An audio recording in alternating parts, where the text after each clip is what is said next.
back to our podcast. Okay, today we're talking about something super hot, not about celebrity drama and not about TikTok viral, but today is about something everyone feels money. For real.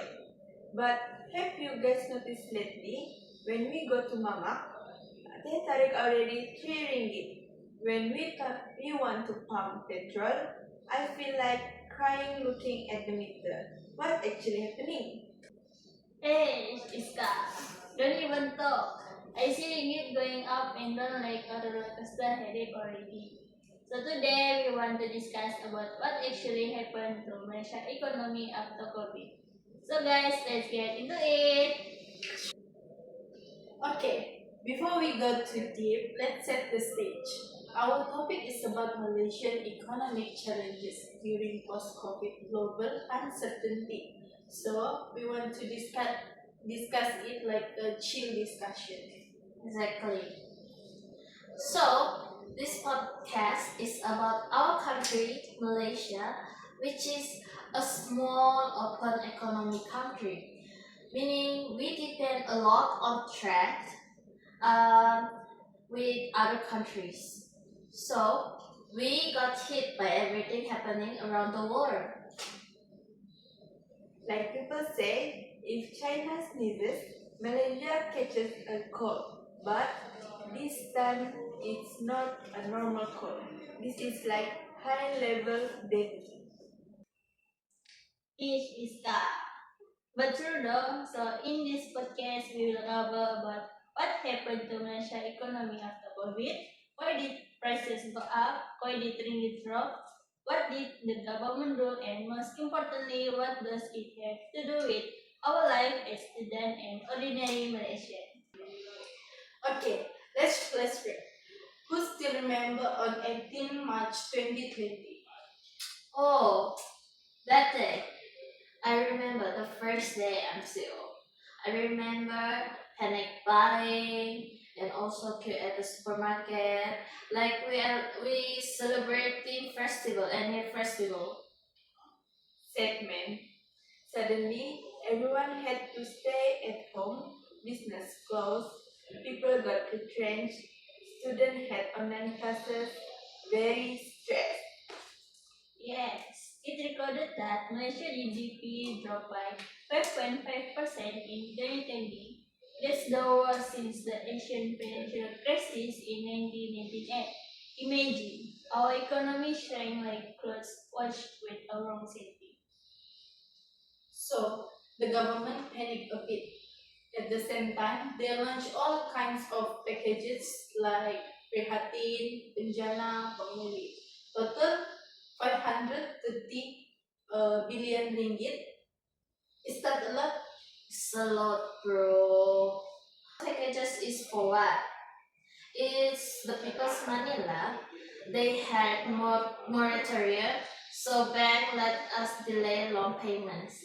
Cash app for B40 and M40, wage subsidy, which the companies wouldn't fire workers. And I remember my mom who sell nasi lemak got some during that time. So actually helpful lah. After a year or two, finally the economy reopened. In 2022, Malaysia with GDP increased 8.7% and is one of the highest in the region. Like panic rising from the edge. However, please don't be over.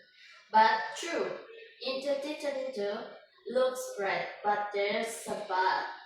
But Yeah, but the recovery was not equal. Some people who used to be M40 dropped to B40, almost 600,000 households.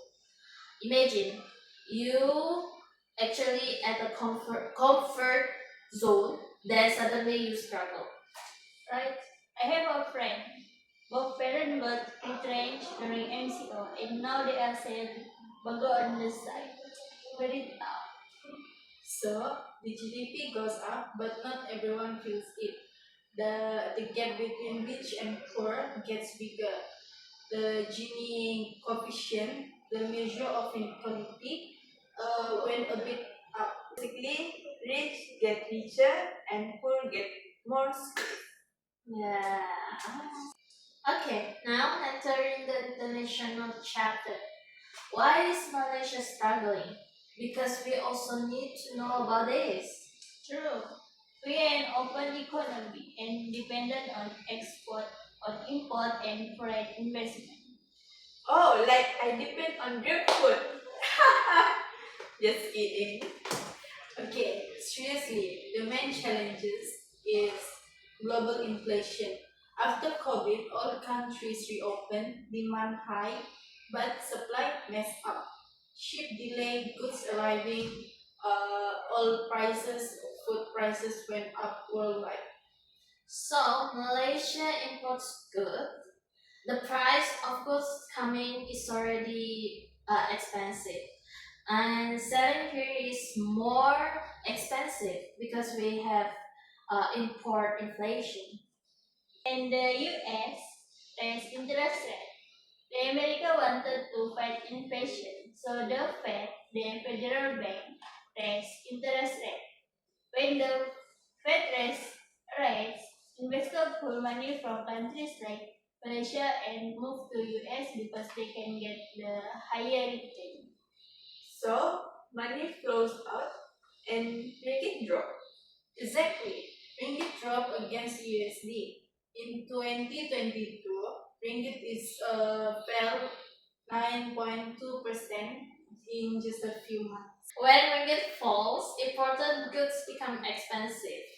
Food, medicine, car spare parts, everything goes up. But we have our own rice, right?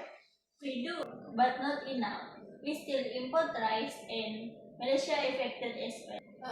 So many people say, what did the government even do? Actually, they did a lot of things. In 2022, the government gave 18 billion ringgit in subsidies, the largest in history.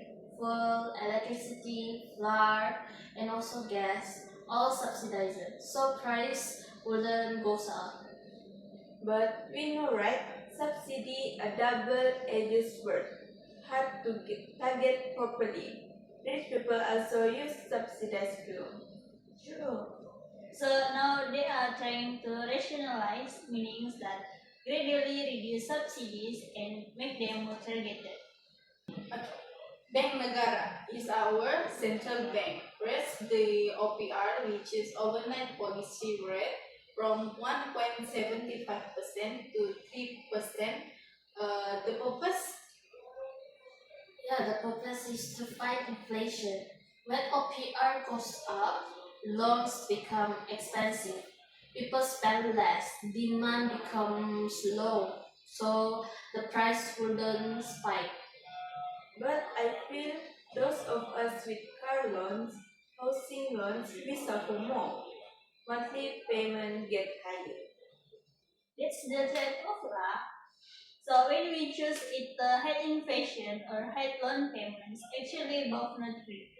Don't forget to pick the COVID-19 immunization program. It was a real game changer. With vaccine, the economy can open and the people also can work and also the business also can run. Yes, I remember when we registering on My Sejahtera, we fighting for slot.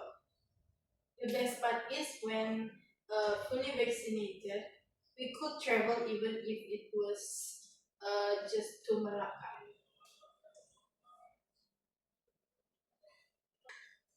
But back to reality, what's the impact on ordinary people? Um, okay, the first one is cost of living, which is the groceries are expensive. Eating outside is expensive. So students like us have to be smart with spending. Me now bring my own food, So that is more to saving. Same. I used to buy just coffee every day, but now Nescafe 3-in-1 is considered luxury. Relatable. Yeah, and in between 2019 to 2024, food prices went up to 17%, but the wages only went up to 7%. So in real terms, our money lost really. So sad. We work more, but we just can't buy less. During COVID, many used iLestari, iSinar, iCitra to withdraw their EPF money. Total 145 billion ringgit was withdrawn with 8.2 million people took it. But now they regret because their retirement savings are less. Median EPF savings dropped from 36,000 ringgit to 31,000 ringgit. Half of contributors have less saving than before COVID. So when we all, what will we do? Scary. So, what the forecast for 2026 to 2027? They expect that the economy to grow slowly, like 4.4% in 2026, 4.1 in 2027, because the global demand is still weak and the US and China trade war is still hot. Inflation is expected around 2%, which is more stable, but ringgit issue still depend on US. So, what can we do? Great question, Iska. Actually, as individuals, we need to be smart with money. Look for side income. Don't just rely on salary. And invest a little. Don't let money sit idle in the bank. And also, as a country, we need to reduce dependency on just a few types of export. Move up the value chain, don't just assemble, but create our own products and also our own services. Certain social safety nets. But that's all long term. For now, we just need to survive. So, what's the conclusion? Malaysia is strong but not invisible. We are connected to the world, so when the world gets sick, we get sick too. But we are resilient. We survived the Asian financial crisis and also we survived the COVID-19. And why? We also can survive these too. The important thing is we need to learn from this, don't just rely on the government. We as individuals need to be prepared. And maybe stop complaining about teh tarik being 3 ringgit. Start thinking about how to make our money work for us. But complaining a little bit is still okay lah. Okay, guys, that's all for our podcast. Hope you guys learned something, or at least got some idea about why our money is shrinking. And if you like this podcast, don't forget to like, share, and subscribe, and comment below what do you think about Malaysia economy, or are you feeling the impact? Or just tell us what you had for iftar. We don't mind.